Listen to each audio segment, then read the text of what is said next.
Hello again, church family.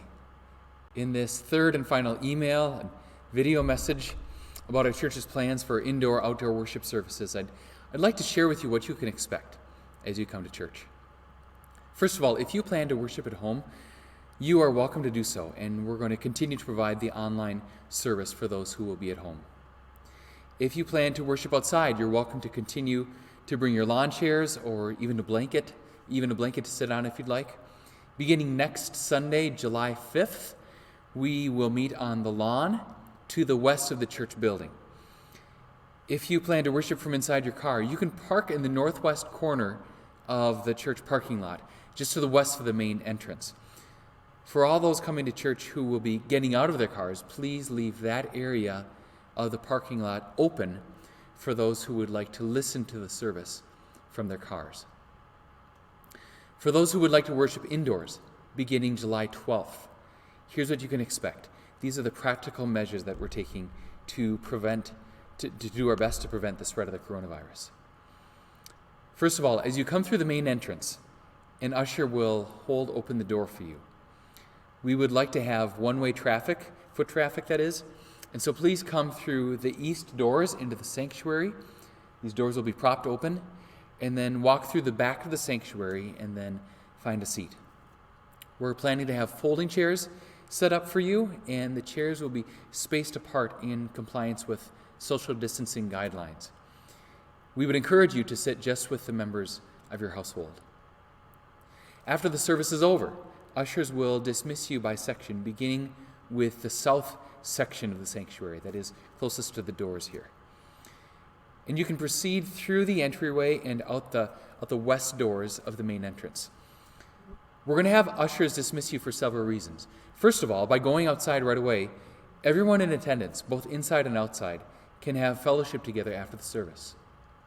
Secondly, there are going to be volunteers cleaning the sanctuary after the service is over.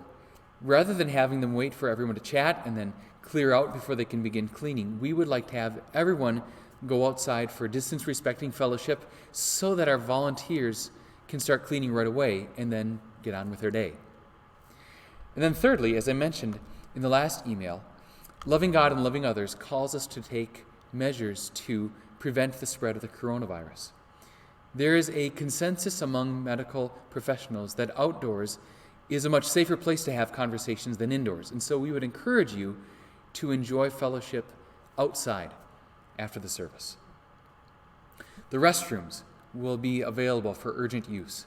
Please plan not to use them, but if you or your children need to use the restroom, you're certainly welcome to do so.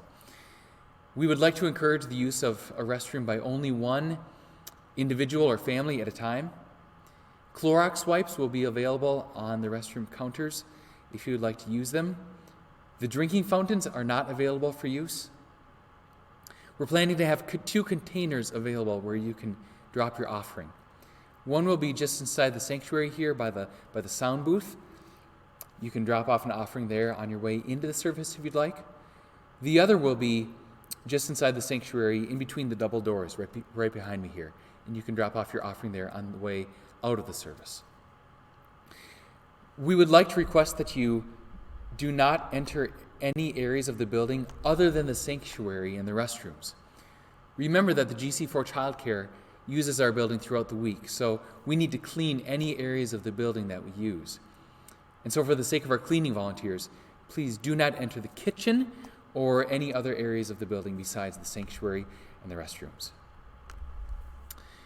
In light of the previous email's emphasis on taking measures in love to prevent transmission of the coronavirus, we would like to strongly suggest that you wear some kind of covering over your mouth and nose if you plan to worship inside. The exception, of course, would be infants and toddlers. This could be a bandana, a scarf, a mask, and so forth. We will have free masks available on the back table for those who would like one. This is especially important when we sing, since singing indoors is one of the most likely ways to transmit the coronavirus. I'm not a doctor, and so on issues such as the use of face coverings, I'm happy to defer to the medical professionals who have studied and practiced medicine for years. And there is a broad agreement among medical professionals that the use of face coverings significantly reduces the chances of transmitting COVID. Just to give you an example of this, 2 weeks ago when Carlin took our son Haddon to his infusion in Minneapolis, the nurse told her that when two people are having a conversation and they're both wearing a face covering, the chances of COVID transmission are pretty low. But if just one of the two individuals is not wearing a face covering, the chances of transmission increase by 75%. In the article in the Garner Leader that I referred to in the previous email, the Hancock County Public Health Department included this piece of advice: cover your mouth and nose with a cloth face cover when around others. Everyone should wear a cloth face cover when they must go out in public, for example, to the grocery store or to pick up other necessities. When you come to church, we would like to ask you to follow the guidelines from our county public health department. As I mentioned in the previous email, it's good for our church's witness in the community to comply with the recommendations of our local health department published in the Garner Leader. As 1 Peter 2:13 says, be subject for the Lord's sake to every human institution. Also, the risks of COVID transmission are much lower outdoors, so if you do not wish to wear a face covering, you're certainly welcome to worship outdoors. Now, some of you may be deliberating about whether to worship indoors or outdoors. To help you with that decision, there is a document attached to this email called Should I Be Attending Worship Services at My Church? This document was produced by the National Association of Evangelicals, working together with an evangelical ministry called the Humanitarian Disaster Institute. And I hope that this document could be helpful for you as you think through whether to worship inside or outside. And then finally, let's rejoice that we can worship God together as one body in Christ. In the words of Psalm 133, verse 1, behold how good and pleasant it is when brothers dwell in unity.